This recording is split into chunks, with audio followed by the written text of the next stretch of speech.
Hey guys, it's Chris at Highline Guitars. You're watching another one of my YouTube guitar building videos. If you're new to my channel, welcome. I hope that by the end of this video, you might consider subscribing.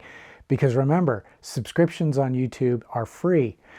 What I'm going to talk about today is buying a Highline guitar. It seems that I've had a number of viewers as well as folks visiting my website who have inquired as to the availability of guitars that they see me building. Well, to answer that question, right now at the moment, I don't have any guitars that are available for sale. Everything that I have made, that you've seen me make here on my YouTube channel, has been sold. In fact, in many cases, a guitar will sell before I even get it finished. Somebody will email me and ask me what the price is. We'll go back and forth. We'll settle on a price, and that's where it ends up. Now, I don't sell everything because not everything is worthy of being sold.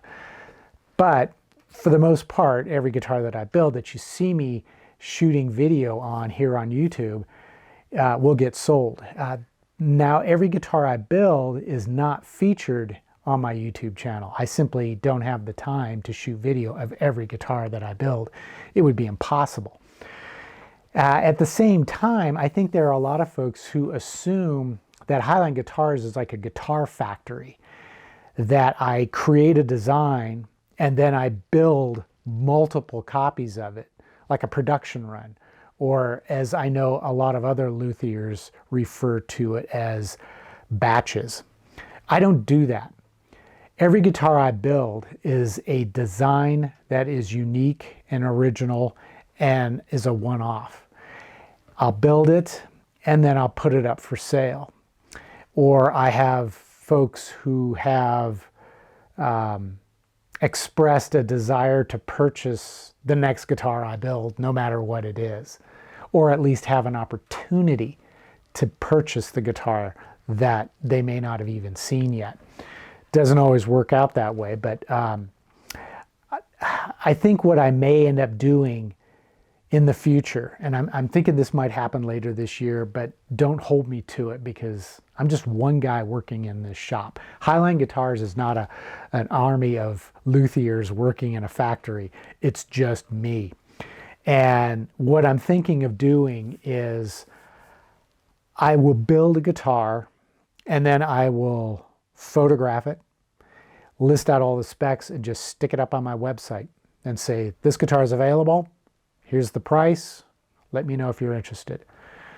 And I think that would probably work the best. I used to sell guitars on eBay and Reverb when I first started out, but I've kind of moved away from that because eBay and Reverb kind of become the middleman. They take their cut and they have their own policies. So it doesn't always work for the way that I like to build guitars and present them to the public. So I think that what I'll end up doing is just selling them on my website. And, you know, who knows if and when exactly that's going to happen.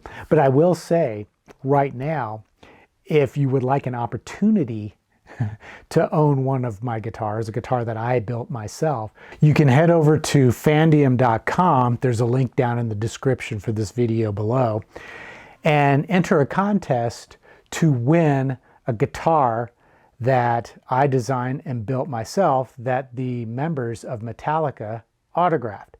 This was a project that was a collaborative effort between myself, Inventables, which is a company that makes the CNC equipment that I use to make guitars, as well as Metallica. And the goal is to raise money for the Metallica Scholars Initiative, which helps to put students through community college programs to learn trades. And Inventables is going to be donating $100,000 worth of CNC equipment and software, which those schools will use to teach students how to make everything from furniture to cabinets, signs, even guitars like I do every day.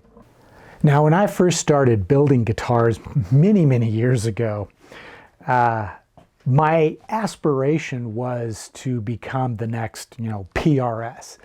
And as the years went by and YouTube came into being, I would watch videos of guitar factory tours. And I remember thinking, yeah, that's what I want to do.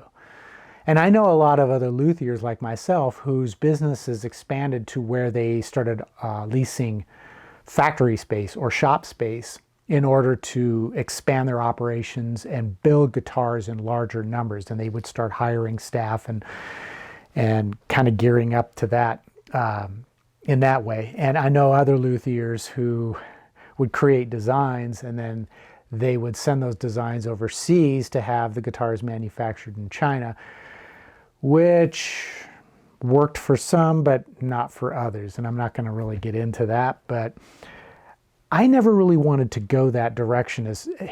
I did in the beginning, but as time passed, I began to realize, for me, building guitars is more of my form of artistic, creative expression. I wanted to build one guitar at a time as a piece of artwork, functional artwork. And that's really the direction I've slowly kind of moved into. Now, one would think that because I'm using CNC equipment to carve my guitars, that doesn't make sense, because CNC technology is, it really shines when it comes to mass production. But that may have been true in the past, but in today's age, the technology has matured to where, especially on the design side of things, it is possible to create one-off designs very quickly and then use the CNC machine to cut those designs out. We see a lot of the similar concept happening in the world of 3D printing, which I've kind of gotten into recently. But it's now possible to quickly create a design from an idea that you have in your head and then export G-code out and carve it on a CNC machine. So you don't necessarily have to use CNC technology for mass production. It also makes sense for creating one-off creative custom designs. And that's where I've decided I'm going to be taking my guitar business in the future. I'm not really looking to create, the mass production cookie cutter batch designs or anything like that. I just want to do one idea, build that idea, and present it. So I think in the end, what I'm most interested in knowing is what you think about the world of making electric guitars. Is it an art form? Can we view it as a form of creative expression? Or should we just focus on it as a business where we're cranking out multiple copies of the same instrument over and over and over, with maybe some variations in finish and accessories just to sort of personalize them to specific individuals, or the broadest range of specific individuals? So let me know in the comments section down below what you think, and we'll see what transpires. And as always, until the next episode, take care, stay safe, click the thumbs up button. If you're new to the channel, again, welcome. Consider subscribing and slap that little subscribe button down below. It's free. And I hope to see you guys in the next episode.